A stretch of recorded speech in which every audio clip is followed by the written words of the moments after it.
안녕하십니까. 세종사이버대 최재훈 교수입니다.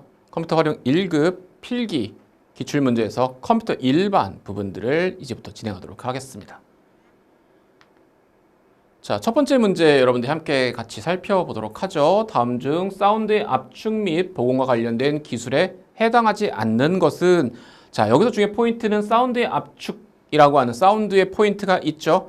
flag, AIFF, H.264, wave, WAV. 자, 이렇게 되어 있을 때 우리가 일반적으로 음악을 많이 만들거나 또 촬영하거나 이런 친구들은 이러한 관련된 파일들에 대한 특징들을 잘 알고 있지만, 일반적으로 우리가 사운드에 대한 것들을 고려하지 않는 경우에는 잘 알 수 없습니다. 그러니까 전형적으로 암기 문제일 수 있는 것이죠. 자, 이 중에서 우리가 찾아야 되는 답안은 당연히 H.264입니다. 자, H.264라고 하는 것은 비디오 코덱과 관련된 부분이고요. 고소면 비디오에 대한 녹화, 압축, 배포를 위한 일반적 포맷입니다. 일반적인 포맷이라고 되어 있지만 비디오와 관련된 업무를 하지 않는 경우에는 H.264라고 하는 파일의 특징을 잘 알지 못하는 경우들이 많다. 자, 플래그나 웨이브나 AIFF 같은 형식의 경우에 예를 들어서 macOS를 쓰는 분들은 AIFF 파일의 형식들을 볼 기회가 있지만, 안드로이드 기반이나 이런 파일들을 사용하시는 분들은 AIFF 형식의 파일을 볼 기회가 없는 것이 사실이다. 그러니까 우리가 플래그, 웨이브, AIFF 정도의 특징들은 간단하게 정리해두고 넘어갈 필요가 있겠습니다. 자, 다음 중 컴퓨터 게임이나 컴퓨터 기반 훈련과 같이 사용자와의 상호작용을 통해서 진행 상황을 제어하는 멀티미디어의 특징을 나타내는 용어는 이라고 되어 있습니다. 다시 말하면 용어를 찾아라 라고 하는 것이죠. 보통 용어 찾는 문제를 저는 어떤 식으로 찾아서 접근하게 되냐면 주요 키워드를 찾는 것이 포인트다 라고 생각이 듭니다. 그래서 여기서 보시는 것처럼 컴퓨터를 통한 기반 훈련, 그래서 사용자의 상호작용을 통한다 라고 하는 것이 주요 포인트죠. 그래서 선형 컨텐츠, 비선형 컨텐츠, VR 컨텐츠, 4D 컨텐츠 다 관련성이 있는 것이 아닐까라고 하지만, 그렇죠? 여기서 우리가 주요 포인트에 대한 키워드를 찾아둘 필요가 있습니다. 자, 이런 형식의 포인트를 우리가 비선형 컨텐츠라고 부른다라는 것이죠. 자, 그렇다면 선형 컨텐츠와 비선형 컨텐츠를 우리가 구분해서 좀 정리해 둘 필요가 있는데요.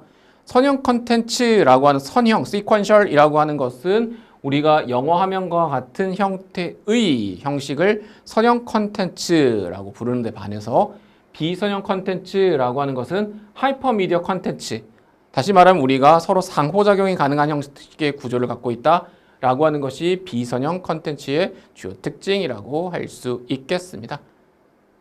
자, 그래서 우리가 이 멀티미디어에 대한 특징을 정리해 둘 필요가 있는데요. 디지털화, 쌍방향성, 비선형성, 정보의 통합성 또는 통합성 정도의 키워드에서 우리가 주요 용어들의 특징들을 다 외운다는 것은 실제로 불가능한 부분이죠. 그래서 우리가 디지털화라고 했을 때, 디지털화라고 하는 건 뭐냐? 이 화라고 하는 게 포인트인데, 아날로그를 디지털로 바꾸는 것, 이게 디지털화다. 쌍방향성이다라고 하는 것은 일방적인 부분이 아닌 사용자 간의 의경을 통한 상호작용, 이 상호작용이 쌍방향성이다. 그래서 우리가 자칫 앞에서 상호작용이란 포인트만 갖고 쌍방향성을 찾을 수도 있는데, 주요 포인트 중에 하나는 비선형성이었다. 데이터가 일정 방향이 아니라 사용자의 선택에 따라서 다양한 방향으로 처리되는 형식, 즉 다양한 방향이라고 하는 것이 주요 포인트가 되겠습니다. 정보의 통합성이라고 되어 있는 부분은 용어의 키워드에서도 텍스트, 그래픽, 사운드, 동영상 등등등에 대한 통합 처리, 이 통합이라고 하는 용어들이 등장하게 되죠. 자, 세 번째 문제 우리가 살펴보도록 하죠. 다음 중 정보 보안을 위한 비밀 키 암호화 기법에 대한 설명으로 옳지 않은 것은 무엇입니까? 라고 묻고 있습니다. 자, 여기서 비밀키 암호화 또는 공개키 암호화 기법에 대해서 우리가 컴퓨터에 대한 공부를 많이 전산학개론을 이미 수업을 들었던 분들이라면 어렵지 않게 찾을 수 있다. 자, 옳지 않은 걸 찾아라 라고 하는 것, 옳은 것인지 옳지 않은 것인지 명확하게 구분해서 찾을 수 있어야 하죠. 자, 1번. 비밀키 암호화 기법의 안전성은 키의 길이 및 키의 비밀성 유지 여부에 영향을 많이 받는다. 2번, 암호화 복화 시 사용한 키가 동일한 암호화 기법이다. 3번, 복잡한 알고리즘으로 인해 암호화 복화 속도가 느리다. 4번, 사용자가 증가할 경우 상대적으로 관리해야 할 키의 수가 많아진다. 이렇게 되어 있는데, 주요 용어들을 그냥 쭉 읽으면 뭔지 잘 모르겠다라고 하는 것이 우리가 컴퓨터를 처음 공부하시는 분들의 주요 특징입니다. 자, 그렇다면 여러분들이 여기에서 주요 포인트를 잡아 두셔야 하는데요. 비밀키라고 하는 건 1번, 2번, 3번에서 그렇죠? 상대적으로 관리해야 될 키가 많다라고 하는 게 비밀키 암호화 기법의 주요 특징이죠. 그리고 암호화 복호화 시의 키가 동일한 암호화 기법이다. 그리고 안전성에 있어서 비밀성 유지 여부에 영향을 상당히 많이 받는다라고 하는 주요 특징들을 갖고 있습니다. 자, 그렇다면 3번은 왜 답이 되지 않습니까? 라고 했을 때 비밀키 암호화 기법은 암호화 복호화 시에 사용하는 키가 동일하죠. 그렇죠? 그래서 대칭키 암호화 기법이다. 그래서 여러분들이 비밀키 암호화 그러면 보통 대칭키 암호화와 같은 의미다라고 생각을 해 두셔야 하는 겁니다. 그리고 이제 퍼블릭 키라고 하는 공개 키 암호화 기법에 비해서 처리 속도가 훨씬 더 빠르다는 특징을 갖고 있다. 자, 그래서 우리가 이런 것들을 외울 때도 일종의 팁들이 존재를 하죠. 그래서 비밀 키라고 하는 것은 대칭 키니까 그렇죠? 이것도 단일 키라고 해서 비대단 이렇게 따서 첫 글자만 보통 따서 외우는 방식들을 추천해 드리고요. 공개 키는 비대칭 방식이고 이중 키 방식이야. 그래서 우리가 공비이 뭐 이런 식으로 외우는 방법들이 존재를 합니다. 자, 그래서 공개키 암호화라고 하는 것의 특징이 뭡니까? 라고 했을 때 암호키 공개화는 비밀키 비공개 방식이다. 그래서 암호화 복호화 속도가 상당히 느린 편이고 복잡한 알고리즘을 가지고 있다.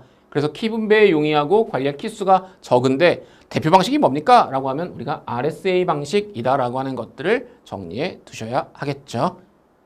자, 그래서 비밀키 암호화 방식의 경우에는 그렇죠? 우리가 암호키와 복호키가 동일한 소위 대칭키, 단일키 방식이다 라고 우리가 앞에서 정리해 보았고요. 암호화 복호화 속도가 빠른데 반해서 단순 알고리즘이라고 하는 그래서 사용자 증가 시에 관리할 키 숫자가 증가하는 특징, 그래서 비밀키는 DES 방식이야 라고 우리가 함께 정리해 둘 필요가 있겠습니다.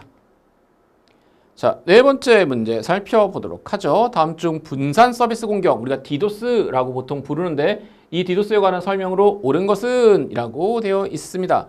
자, 네트워크 주변을 돌아다니는 패킷을 엿보면서 계정과 패스워드를 알아내는 행위. 자, 이것도 역시나 우리가 보안 위협에서 공부하는 내용들이죠. 검증된 사람이 네트워크를 통해 데이터를 보낸 것처럼 데이터를 변조해서 접속을 시도하는 행위. 여러 대의 장비를 이용해서 특정 서버에 대량의 데이터를 집중적으로 전송함으로써 서버의 정상적인 동작을 방해하는 행위. 키보드의 키 입력 시 캐치 프로그램을 사용해서 아이디나 암호 정보를 빼내는 행위. 모두 보안 위협에 해당하는데 이 중에서 디도스는 뭐냐라고 하는 것들을 찾는 아주 단순한 개념을 묻는 문제입니다. 자, 우리는 대부분 다 알고 있죠. 디도스라고 하는 것의 서비스 거부 공격이라고 하는 것 자체가 해당되는 것들이 정상적인 동작을 방해한다 라고 하는 그렇죠? 우리가 그 용어들을 알고 있는 분들이 아마 대다수일 거라 생각이 듭니다. 그래서 우리가 디도스뿐만 아니라 보안 위협과 관련된 문제들은 상당히 많이 출제가 되죠. 분산 서비스 공격뿐만 아니라 앞에서 말했던 키 로고 같은 그렇죠? 우리가 키를 어떤 키를 눌렀는지를 확인할 수 있도록 하는 형태의 보안 위협 방식. 특히 스니핑과 스푸핑을 구별하지 못하는 분들이 상당히 많으신데요. 스니핑의 경우에는 패킷을 엿본다라고 하는 것이 특징입니다. 그래서 패킷을 엿보면서 계정과 패스워드를 알아내는 행위를 우리가 스니핑이라고 부르는데 스푸핑이라고 하는 것은 검증된 사람이 데이터를 변조해서 접속을 시도하는 행위다. 그래서 우리가 스닙이라고 하는 것 말 자체가 영어기 때문에 조금 낯선 분들이 있을 수 있는데요. 스닙이라는 말 자체가 킁킁거린다라는 뜻입니다. 다시 말하면 어떤 냄새가 나지 않아? 약간 이런 의미를 갖고 있는다는 거죠. 그래서 여기서 엿본다라고 표현을 하고 있지만 결국은 우리가 무엇인가 냄새를 맡을 수 있도록 한다라고 하는 특징이 바로 스니핑과 관련된 기법이다. 그럼 왜 마킹을 따로 해놨느냐? 스니핑과 스푸핑에 대한 문제가 상당히 자주 출제가 되기 때문에 그렇습니다. 이런 문제는 거의 점수를 주는 문제인 만큼 놓치지 말고 우리 점수를 확보할 필요가 있겠다라는 생각이 든다. 자, 다음 중 VoIP에 대한 설명으로 옳지 않은 것은 이라고 되어 있습니다. 보이스 오버 인터넷 프로토콜의 약자이지요. 그래서 인터넷 IP 기술을 사용한 디지털 음성 전송 기술이다. 원거리 통화 시 PSTN보다 요금이 높지만 일정 수준의 통화 품질이 보장된다. 기존 회선 교환 방식과 달리 네트워크를 통해 음성을 패킷 형태로 전송한다. 보컬텍사의 인터넷 포트로 처음 소개되고 PC-to-PC, PC-to-폰, 폰-to-폰 방식으로 발전하였다. 그냥 쭉 읽으면 다 맞는 소리처럼 보일 수도 있습니다. 네트워크 관련된 기본적인 지식들을 묻고 있는 거죠. 자, 이 중에서 PSTN이라고 하는 게 우리가 소위 말하는 일반 전화라고 생각하시면 됩니다. 일반 전화보다 높은 요금이라면 우리가 굳이 인터넷을 통해서 전화, 소위 말하는 인터넷 전화를 사용할 필요가 없겠죠. 그러니까 다시 말하면 인터넷 전화가 일반적으로 될 수밖에 없었던 가장 큰 이유 중에 하나는 요금이 훨씬 낮았기 때문이다 라고 하는 것이 주요 특징이 될 수 있겠습니다. 그래서 우리가 인터넷 서비스와 관련된 문제들이 나왔을 때 기존에 인터넷을 이용하기 때문에 기본적인 인프라망을 사용한다라고 하는 주요 특징이라서 구축 비용이나 요금이 저렴하다. 하지만 회선을 독점으로 보장해주지 않기 때문에 트래픽이 많아지면 상당히 통화 품질이 떨어질 수 있다라고 하는 특징들을 가질 수 있다. 쉽게 우리가 뭐만 기억하면 된다? 요금 싸. 하지만 품질이 좀 떨어질 수도 있어. 이런 포인트들. 이게 VoIP의 주요 특징이다. 이렇게 정리해 두시면 되겠죠. 그러니까 우리가 뭔가를 외운다라고 했을 때 통째로 다 외우는 것은 상당히 좀 어렵습니다. 어떻게 정리해야 될까요? 키워드를 중심으로 정리해 두자. 그래서 비용과 요금이 저렴한데 반해서 통화 품질이 좀 떨어져. 싼 것이 비지떡이야. 이 정도로 기억해 두시면 좋을 것 같네요. 자, 그래서 우리가 VoIP라고 하는 것이 인터넷 프로토콜을 통한 음성의 약어입니다. 그래서 보이스 오버 인터넷 프로토콜이라고 이야기 말씀을 드렸고 우리가 일반적으로 인터넷 전화라고 부르는 내용이죠. 그래서 음성 신호를 이용해서 우리가 IP를 사용하는 인터넷을 통해 전송하는 방법입니다. 그래서 이런 방식을 사용했을 때 신화의 전화 요금보다 훨씬 더 낮은 요금으로 그렇죠, 국제 전화를 할 수 있어요. 그래서 우리가 소위 해외여행을 갈 때 지금이야 뭐 거의 음성 전화는 뭐 전 세계 어딜 가나 큰 비용을 들이지 않아도 되기 때문에 큰 무리가 없어졌지만 과거에는 국제 전화 비용이 상당히 비쌌다. 그래서 우리가 소위 부모님이나 업무 전화를 위해서 소위 인터넷 전화를 들고 가서 그 인터넷망에 연결한 형태로 사용하는 분들도 있었다라는 것이죠. 그래서 음성 데이터를 인터넷 프로토콜의 데이터 패킷 형태로 변환해서 일반 데이터망에서 통화를 가능하게 해주는 서비스를 우리가 VoIP라고 부른다라는 것 꼭 정리해 두실 필요가 있습니다. 그래서 VoIP만 시험에 나오는 것이 아니라 인터넷 서비스와 관련된 주요 용어들, 그러니까 여러분들이 소위 인터넷 서비스를 살면서 쭉 발전에 대한 모든 것들을 다 경험해 보셨다면 어려움이 없겠지만 우리가 그렇게 나이가 많지 않잖아요. 그렇죠? 그렇다면 여러분들이 뭐야 이런 것도 있었어? 요즘 누가 이런 걸 써? 그냥 우리가 카톡 전화 쓰고 뭐 이렇게 생각할 수 있어요. 그 카톡으로 전화를 한다거나 이런 특정한 서비스를 통해서 인터넷 기반의 전화가 다 이 VoIP의 어떤 발전에서 온 것이다라고 생각하시면 되겠죠. 자, 6번 문제 살펴보도록 하겠습니다. 다음 중 대량의 데이터 안에서 일정한 패턴을 찾아내고 여기서 중요한 포인트가 뭐예요? 대용량 데이터, 대량의 데이터에서 패턴을 찾는다. 여기서 가치 있는 정보를 추출해내는 기술을 뭐라고 부릅니까? 데이터와 관련된 기술 이야기를 하고 있죠. 데이터 웨어하우스, 데이터 마이닝, 데이터 마이그레이션, 메타데이터. 자, 우리가 이 정도의 용어들은 다 알고 있어요 하는 분들이야 뭐야 어렵지 않잖아 팍 하고 찍으면 되겠지만 나는 컴퓨터를 이제 잘 모르는 커말못이에요 라고 하는 분들은 어떻게 됩니까? 주요 포인트가 웨어하우스냐 마이닝이냐 마이그레이션이냐 또는 메타냐 이런 부분들의 주요 용어들 특징에서 답을 찾으면 되겠죠. 자, 그래서 여기서 캐낸다 라고 하는 개념이 바로 마이닝이라고 하는 건데요. 추출이라고 하는 것이 시험에서 주요 키워드가 되겠습니다. 그래서 추출해내는 기술, 그게 포인트이기 때문에 추출과 관련되어 있으면 데이터 마이닝이구나 라고 찾아내시면 어렵지 않게 문제를 풀어내실 수 있겠습니다. 데이터 웨어하우스의 그 웨어하우스라고 하는 것이 창고의 의미를 갖고 있죠. 이 창고라고 하는 것은 데이터베이스의 일종의 저장에 대한, 그래서 우리가 모임이다 라고 생각하시면 될 것 같고요. 대량의 데이터 안에서 일정한 패턴을 찾는 것이 뭐다? 데이터 마이닝이다. 그렇죠? 데이터 마이그레이션이다 라고 하는 것은 이 마이그레이션이라고 하는 게 이동 배치를 이야기하는 겁니다. 그리고 메타데이터라고 하는 그 메타데이터는 우리가 데이터에 대한 데이터를 메타데이터라고 부르죠. 대체 데이터에 대한 데이터가 무슨 뜻입니까? 라고 하는 분들이 계시는데 어떤 데이터를 설명하기 위한 데이터가 곧 메타데이터다. 이렇게 정리해 두시면 좋을 것 같습니다. 자, 7번 문제. 네트워크의 프로토콜의 기능에 해당하지 않는 것은 무엇입니까? 라고 묻고 있습니다. 네트워크의 프로토콜, 대체 프로토콜이 뭐야? 우리가 보통 프로토콜 많이 하는데 프로토콜이라고 하면 규칙과 규약, 즉 약속을 의미한다. 그래서 패킷 수를 조정하는 흐름 제어 기능을 우리가 프로토콜이라고 부릅니다. 그래서 송신기, 수신기를 같은 상태로 유지하는 동기화 기능을 말하는 것이냐, 데이터 전송 도중에 발생하는 에러 검출 기능을 얘기하는 것이냐, 네트워크 기반의 하드웨어의 연결 문제 해결 기능을 이야기하는 것이냐, 뭐 그냥 읽어보면 네트워크에서 발생하는 여러 가지 문제들과 다 관련된 내용이네. 대체 뭐가 프로토콜과 관련되지 않은 거지? 라고 하실 수도 있을 것 같습니다.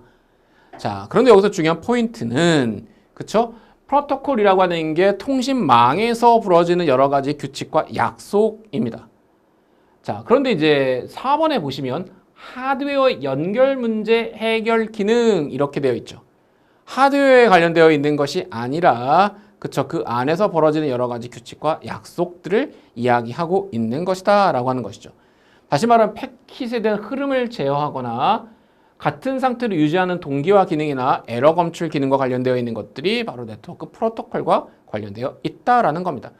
아마 네트워크와 관련된 공부를 할 때 상당히 어렵다라고 느끼는 분들이 아마 계셨을 수 있습니다. 왜냐하면 네트워크는 외워야 될 분량이 상당히 많고 용어도 많은 것이 사실이죠. 아주 그 디테일한 하나하나를 다 외운다는 것이, 물론 한 번 보면 다 외워져, 이런 천재적인 두뇌를 갖고 있는 분들이 물론 계시긴 하지만 일반적인 두뇌를 갖고 있는 사람들은 왜 외웠는데 자꾸 잊어버리지? 이게 보통 사람들의 일반적인 특성입니다.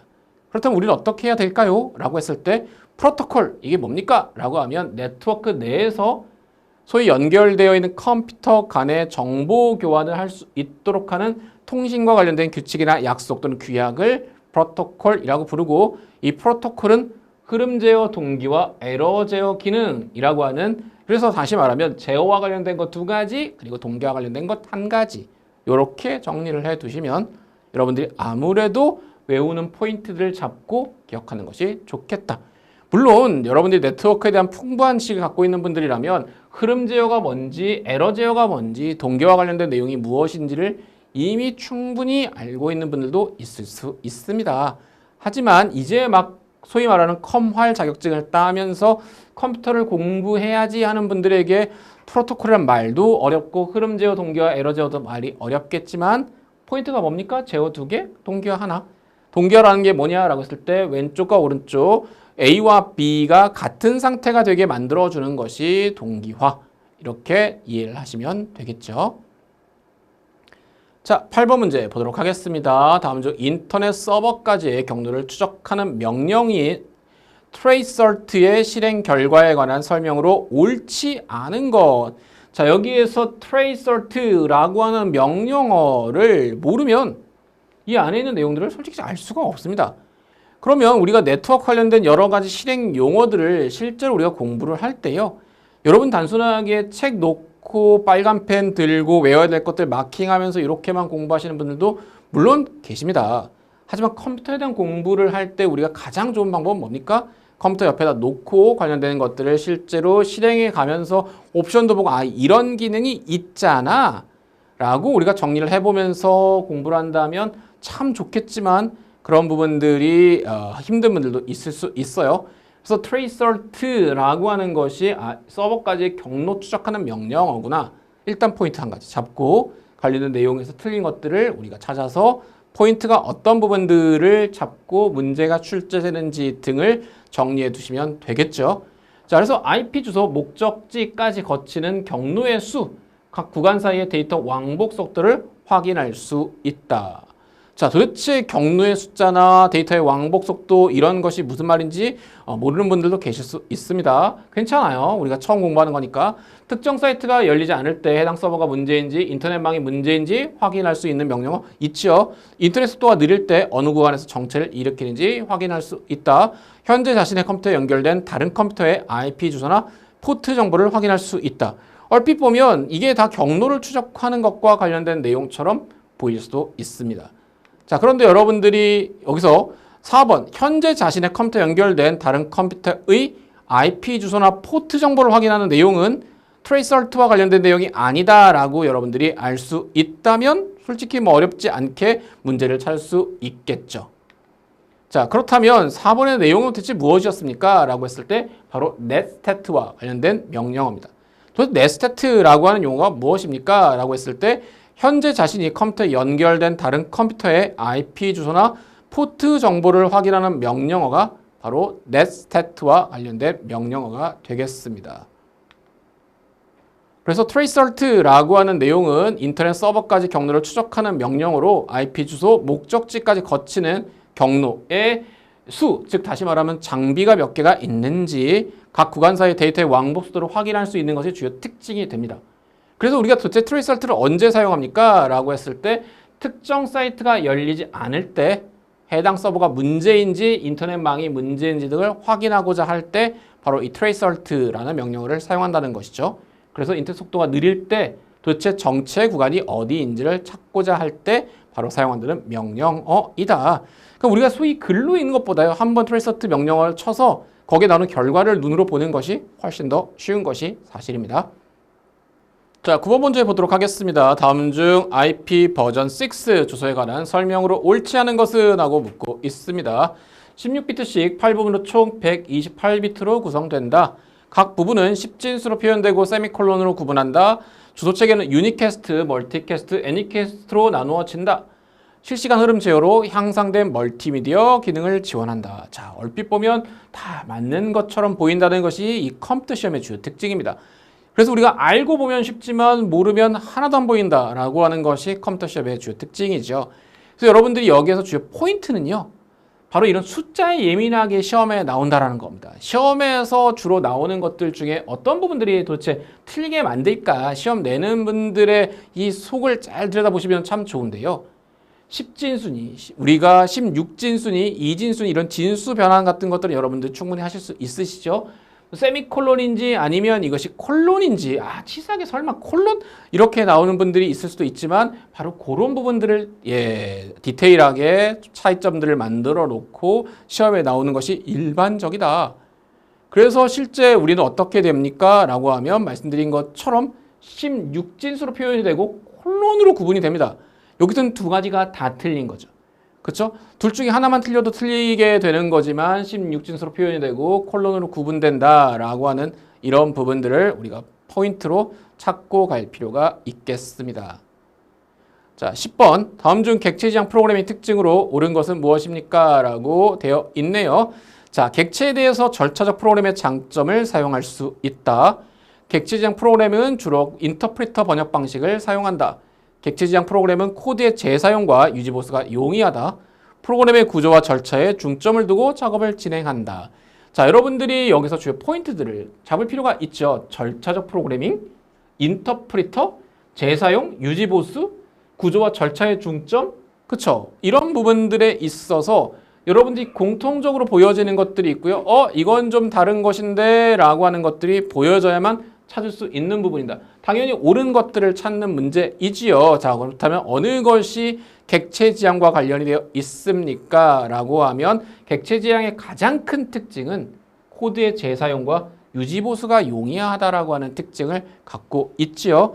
특히 여러분들 중에서 이 과목을 듣는 분들 아마 대다수가 소프트웨어 공학을 공부하시는 분들이 가능성이 높은데 이런 분들은 뭐 객체적 프로그램들의 특징 정도는 아마 껌으로 풀 수 있지 않을까 이런 생각들을 해봅니다. 자, 그래서 우리가 객체지향 언어가 대체 뭡니까? 아주 우리가 초보적인 내용일 수 있지만 C++나 자바와 같은 랭귀지가 바로 객체지향 언어이지요. 이 객체지향 언어의 특징 아마 다 외우는 분들도 계실 겁니다. 상속성, 캡슐화, 추상화, 다형성 이런 특징을 갖는다라고. 이 특징들이 대체 뭔데? 라고 하면 바로 코드의 재사용성, 유지보수가 용이하다라고 하는 것이 주요 특징이죠. 그래서 우리가 객체지향 언어와 구별할 때 가장 큰 우리가 구별하는 이유 중에 하나가 그 전에 언어였던 절차적 프로그램, 즉 다시 말하면 구조적 프로그램 언어와 가장 구별을 두죠. 이 구조적 프로그램이라고 하는 것은 순차적인 처리가 매우 중요합니다. 그래서 이 기본적인 부분들에 있어서 대표적인 인터프리터 방식이 절차 프로그램에 해당하고요. 자바는 인터프리터 방식이지만 컴파일 과정을 거치죠. 그래서 그런 용어적 특징 등을 우리가 잘 포인트를 잡고 정리를 해 두시면 시험을 볼 때 아, 이런 포인트로 시험에 나오는구나 라고 정리해 두시면 좋을 것 같네요.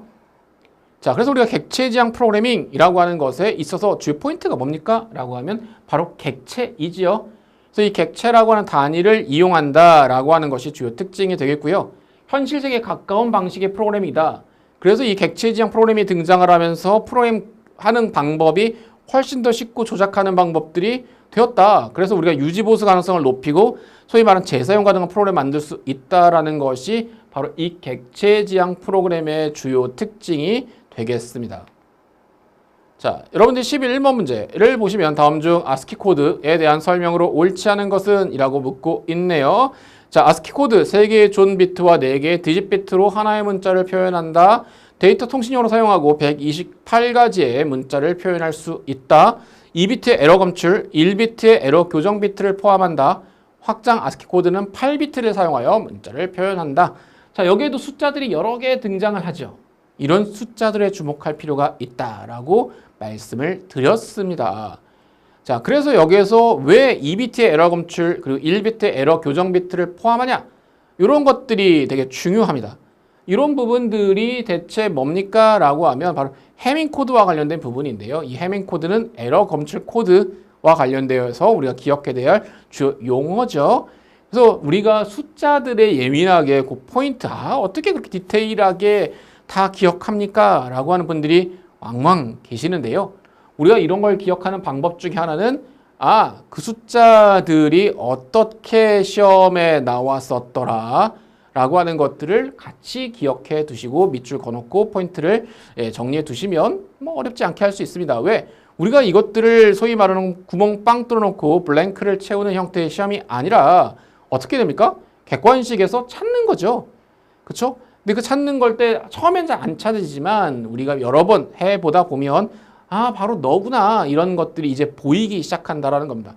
그래서 자료의 표현과 관련된 내용들은 상당히 정리할 것들이 많은 것이 사실이지만 여러분들 중에 상당 부분들이 이 프로그래머로서의 어떤 역량들을 키우고 있는 분들인 만큼 주요 특징들은 아마 어렵지 않게 정리할 수 있을 것 같다라고 생각이 듭니다. 자, 그래서 우리가 자료 표현에서 문자 표현 같은 경우에 아스키 코드가 표준 아스키는 7비트의 128개의 문자를 갖고 있죠.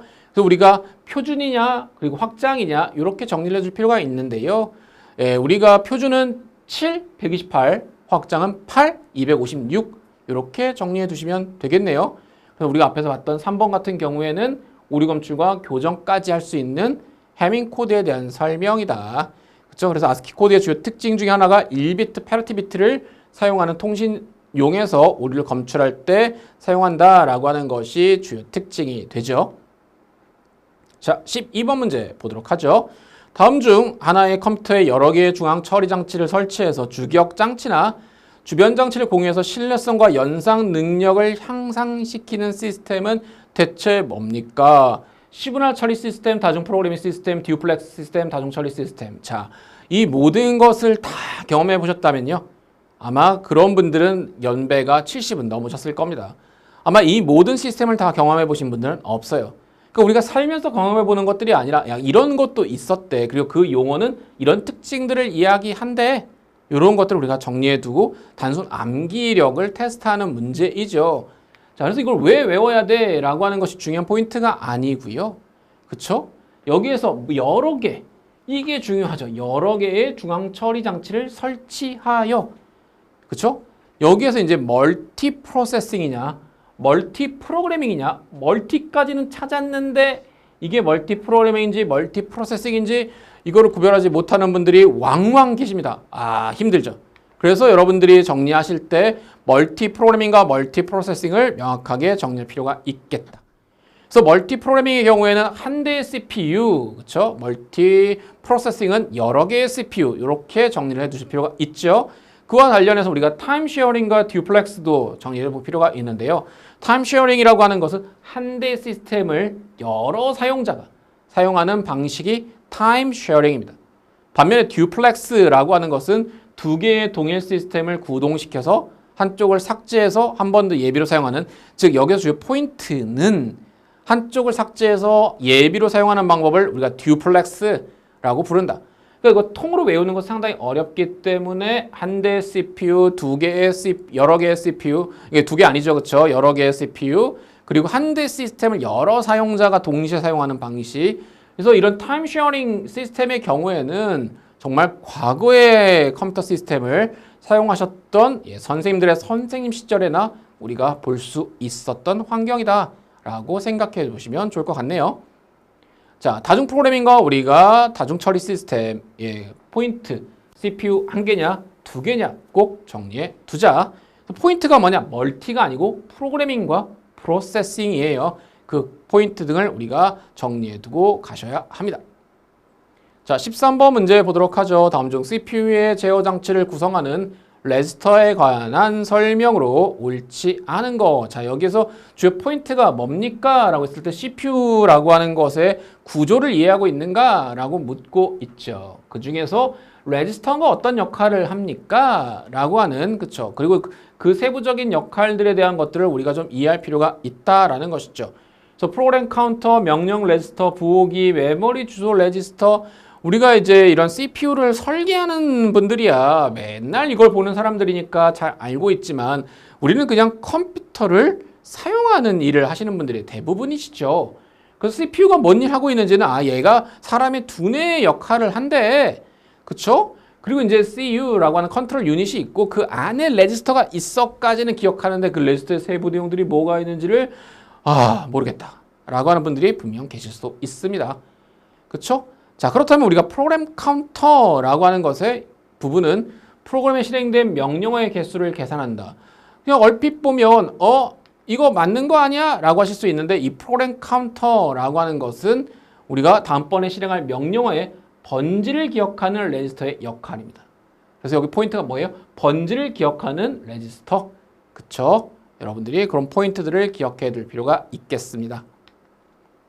자, 그래서 연산장치라고 하는 것의 구성 요소는 뭐가 있습니까? 라고 했을 때 제가 대신 정리해드리긴 하지만 연산장치는 가산기, 보수기, 누산기, 데이터 레지스터, 상태 레지스터, 인덱스 레지스터와 같은 것들이 있다. 다 외우기 어려우니까 데이터, 상태, 인덱스 레지스터가 있고요. 연산장치는 말 그대로 연산이니까 그쵸? 가산기, 보수기, 누산기. 도대체 가산, 보수 이게 뭐야? 라고 하면 덧셈, 뺄셈, 그쵸. 이런 것들 우리가 일시 기억하느냐, 상태 정보를 기억하느냐, 이런 부분들을 이야기하죠. 자, 그러면 우리가 제어 장치는 뭐 하는 겁니까? 라고 하면 말씀드렸던 프로그램 카운터. 그죠? 이 프로그램 카운터는 뭘 한다? 다음에 수행할 명령어의 주소를 기억하는 번지라고 하는 게 바로 주소를 이야기하지요. 그래서 명령 레지스터라고 하는 것은 명령어의 내용을 기억하고 해독기가 명령어, 해독 부호기는 신호를 생성한다라고 하는 것. 용어들의 주요 포인트만 너무 많아요 라고 하는 분들도 계시겠지만 몇 번 하다 보면 눈에 익게 된다. 그러니까 결국은 우리가 머릿속에다가 넣어야만 한다라고 그게 강박에 걷는 분들이 계시는데요. 결국 우리가 눈에다가 잘 넣어두면 돼요. 이건 본 적 있고 얘는 좀 낯선데 네가 틀렸구나. 뭐 이렇게 하면 거의 정리하셨던 분들은 틀리지 않고 찾아낸다라는 것이죠. 자, 14번 문제 프린터와 관련된 문제죠. 프린터에 출력할 파일의 해상도를 조절하거나 스캐너를 이용해 스캐너 파일의 해상도를 조절하기 위해서 쓰는 단위는 뭡니까? CPS입니까? BPS입니까? PPM입니까? DPI입니까? 그쵸? 그냥 이렇게만 나오면 상당히 어려울 텐데 약자를 풀어놨어요. 캐릭터 퍼 세컨드, 비트 퍼 세컨드, 페이퍼 미닛, 노트 퍼 인치. 그쵸? 그래서 이 중에서 그 단위에 대한 이야기가 나와 있다면 훨씬 쉬울 텐데 프린터의 해상도, 스캐너의 해상도, 그쵸? 이것도 우리가 프린터나 출력 관련된 업무나 스캐너 관련된 일들을 하시는 분들이라면 어렵지 않겠지만 용어들의 포인트를 짚어놓고 찾으시면 됩니다. 그래서 우리가 프린터나 스캐너는 DPI, 인치당 도트, 이런 형태의 프린터를 사용하신 분들은 정말 옛날 사람들입니다. 그렇죠? 전 본 적 있습니까? 물어본다면 비밀입니다. 자, 어쨌든 중요한 부분들은 여러분들 이런 것들을 보시는 분들이 아니어도 스캐너와 프린터는 DPI라고 하는 단위를 사용한다라고 하는 것들 정리해 놓을 필요가 있고요. 도트 퍼 인치라고 하는 인치당 점이 몇 개 들어간다. 그래서 출력물의 해상도를 표현할 때 우리가 DPI. 그래서 초기의 프린터는요, 정말 점을 찍어서 이 글자들을 만들어내고 그림을 만들어내는 시절이 있었습니다. 그러니까 그러한 때 사용했었던 단위를 지금도 사용하고 있다라는 것이죠. 자, 그래서 도트 퍼 인치라고 하는 것은 해상도의 단위, 우리가 캐릭터 퍼 세컨이라고 하는 것은 초당 문자라는 뜻이에요. 초당 문자라는 게 무슨 뜻이냐라고 하면 인쇄 속도를 이야기한다. 비트 퍼 세컨드라고 하는 것은 초당 비트죠. 그래서 우리가 전송 속도를 이야기하는 거고요. 페이퍼 미닛이라고 하는 것도 분당 몇 장 뽑아내느냐. 그래서 우리가 CPS나 PPM은 다 프린터의 속도와 관련된 부분이고요. 해상도는 도트 퍼 인치다. 그래서 인치라고 하는 것은 공간에 대한 단위고요. 우리가 세컨 미닛은 시간에 대한 단위죠.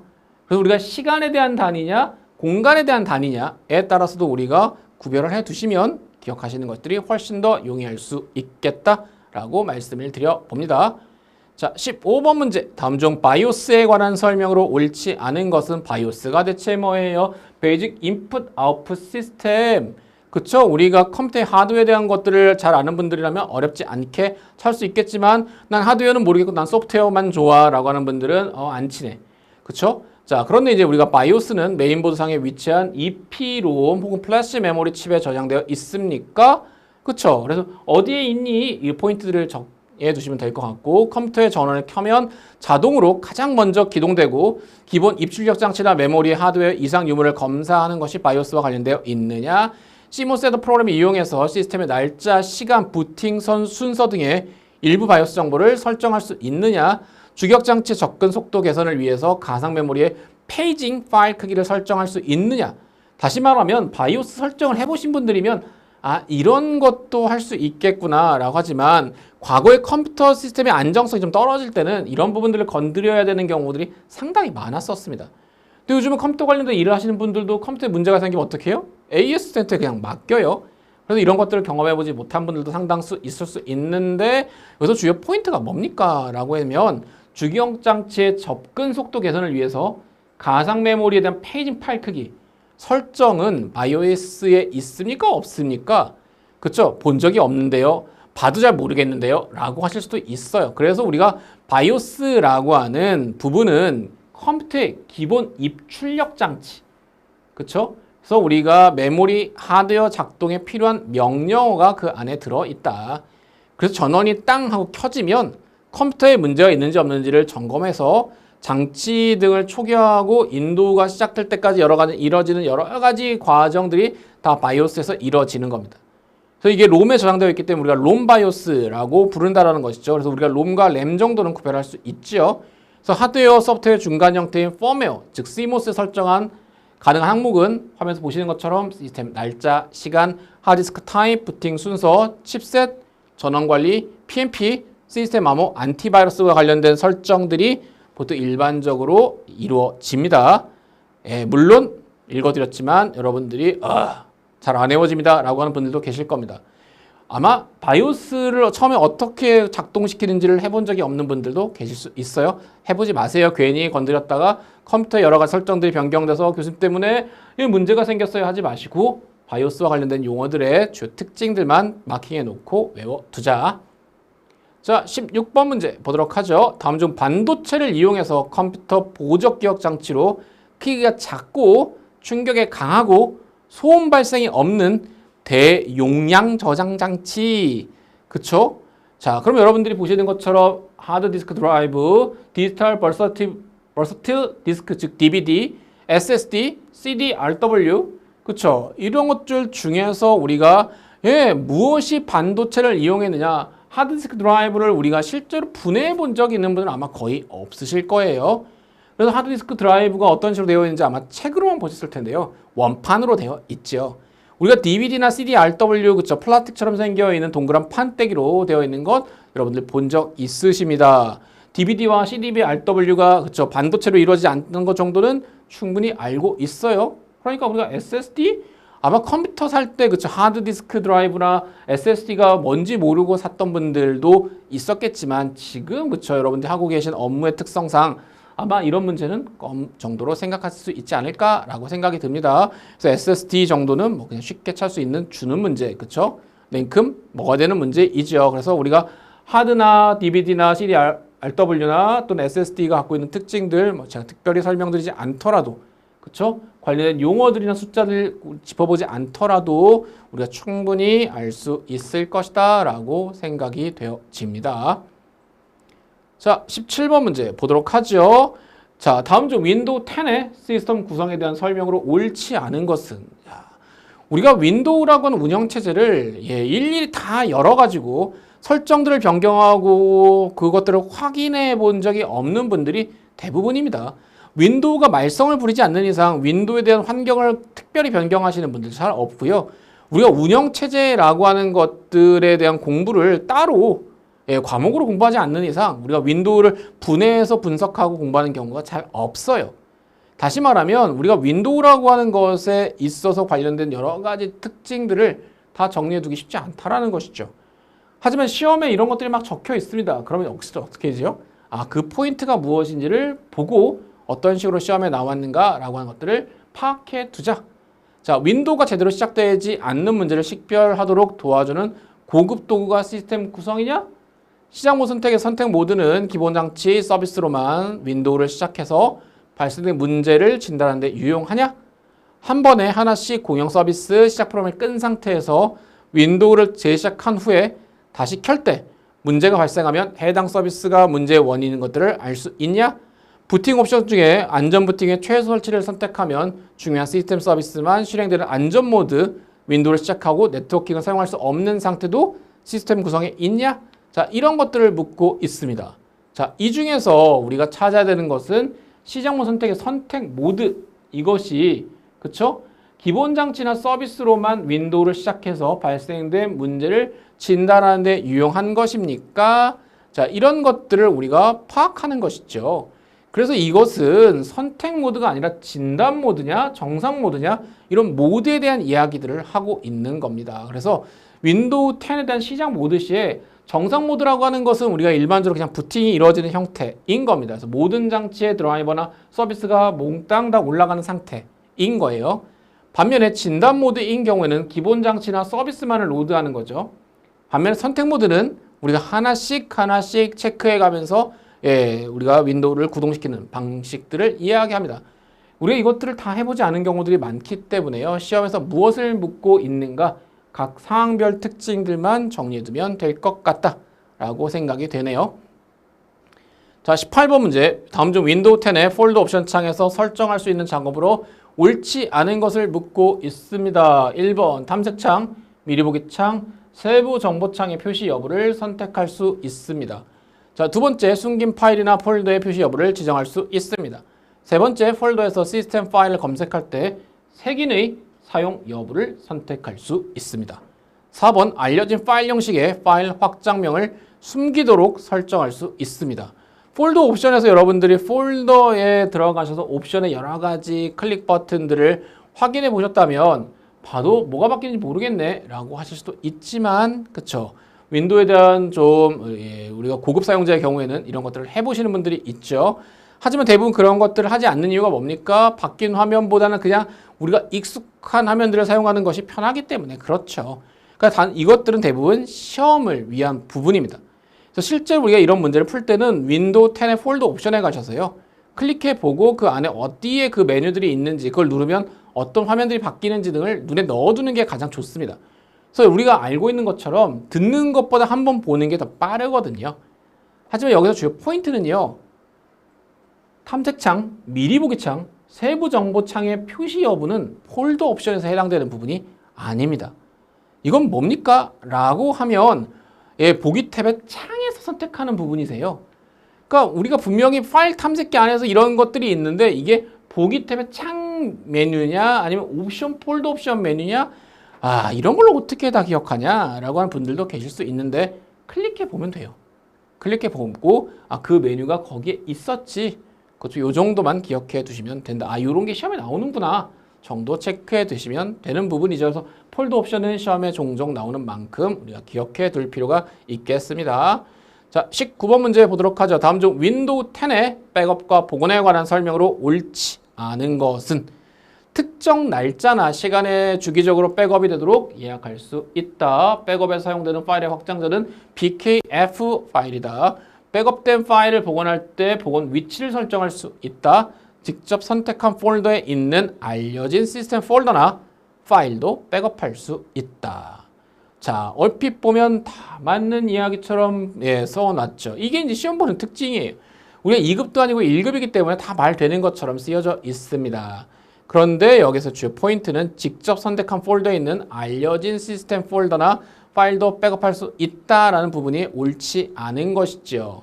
자, 그래서 이런 부분들은 무엇과 관련되어 있습니까? 라고 했을 때 알려진 시스템 폴더 파일이나 알려진 프로그램 파일은 선택한 폴더에 있더라도 백업이 되지 않습니다. 다시 말하면 무슨 얘기입니까? 라고 했을 때 여러분들이 이런 내용들을 정리할 필요가 있는데요. 알려진 시스템 폴더와 알려진 프로그램 파일이 무엇인지를 여러분들이 알고 계셔야 돼요. 봤는데 잘 모르겠습니다 라고 하시면 그냥 보고 넘어가시는 것도 괜찮아요. 다만 우리가 이런 알려진 시스템 폴더, 알려진 프로그램 파일 이런 용어들을 계속해서 눈에 넣어두기 위한 노력들을 해야 한다는 것이죠. 그래서 알려진 시스템 폴더라고 하는 것은 윈도우를 실행할 때 필요한 파일이 있는 폴더가 알려진 시스템 폴더예요. 반면에 알려진 프로그램 파일이라고 하는 것은 프로그램이 설치될 때 레지스트리에 들어있는 프로그램의 일부로 정의된 파일이 바로 알려진 프로그램 파일입니다. 읽어봤는데 뭔 소리인지 모르겠습니다. 그래서 여러분들 실제로는 그것들을 클릭해서 들여다보면 봐도 모르겠는데요 라고 하시면 네, 단순하게 암기하는 것이 제일 빨라요. 자, 20번 문제. 다음 중 윈도우 10의 작업 표시줄에 대한 설명으로 옳지 않은 것은 이라고 되어 있습니다. 자, 윈도우 10의 작업 표시줄을 눈여겨보는 분들 계실까요? 보다 보니까 그냥 저게 작업 표시줄이구나. 심지어는 작업 표시줄이 뭐였더라? 라고 하는 분들도 아마 계실 수도 있겠네요. 자, 작업 표시줄의 위치나 크기를 변경할 수 있고 크기는 화면의 2분의 1까지만 늘릴 수 있냐? 이런 게 돼? 라고 하는 분들도 계실 수도 있습니다. 작업 표시줄에 있는 단추를 작은 아이콘으로 표시대로 설정할 수 있다. 작업 표시를 자동으로 숨길 것인지 여부를 선택할 수 있다. 작업 표시줄에 있는 시작 단추, 검색 상자, 작업 보기 단추의 표시 여부를 설정할 수 있다. 자, 무엇입니까? 마지막에 있는 내용이죠. 작업 표시줄에 있는 시작 단추, 검색 상자, 작업 보기 단추의 표시 여부를 설정하는 것이 포인트이지요. 그래서 작업 표시줄 좌측 기준으로 보면요. 시작 단추, 검색 상자, 작업 보기 단추가 있습니다. 그래서 작업 보기 단추라고 하는 걸 해보시면 작업 보기 단추나 검색 상자 숨기 기능이 가능하지만 시작 단추를 숨길 수는 없어요. 시작 단추가 뭔지를 안다면 이게 숨어버리면 우리가 소위 말하는 기능들을 어디서 찾을 수 있겠습니까? 그렇죠? 그러니까 그게 뭐였더라라고 하는 걸 보다 보면 이게 말이 되는 것처럼 쓰였지만 실제로 우리가 열어놓고 보면 이런 말도 안 되는 것들을 글로 써놓고 시험에 물어보기도 하잖아 라고 하는 경우도 있다는 거죠. 근데 우리가 이걸 답을 알기 전까지는 이게 과연 맞는 말인지를 찾는 것이 상당히 어려운 것이 사실이다. 그래서 이런 식으로 시험에 나오는구나 라고 하는 것을 우리가 공부해 두셔야 합니다. 자, 그럼 여러분들이 이런 일반적인 컴퓨터 일반에 대한 내용들을 저하고 함께 빠르게 살펴보았는데요. 한 세트 정도를 풀어봤다고 우리가 시험에 합격할 수 있는 건 아닙니다. 다만 제가 여러분들에게 드리는 것은 공부를 할 때 어떤 식의 포인트를 짚어봐야 되느냐. 그래서 문제를 읽고 답이 바로 보이면 제일 좋지만 답이 보이지 않는 것들은 어떻게 합니까? 해설을 보면서 해설에서 주요 포인트가 무엇이었는지 등을 정리해 두자. 그리고 그 포인트가 무엇인지가 잘 안 보이는데요. 그 비슷한 유형의 문제를 계속 보면서 이걸 묻고자 하는 거구나. 이런 포인트가 틀렸는지를 확인하고 싶어 하는구나 라고 하는 출제자의 의도를 파악하는 것이 매우 중요하겠다라고 생각이 듭니다. 자, 첫 번째 차시 여기서 마무리하도록 하겠습니다. 감사합니다.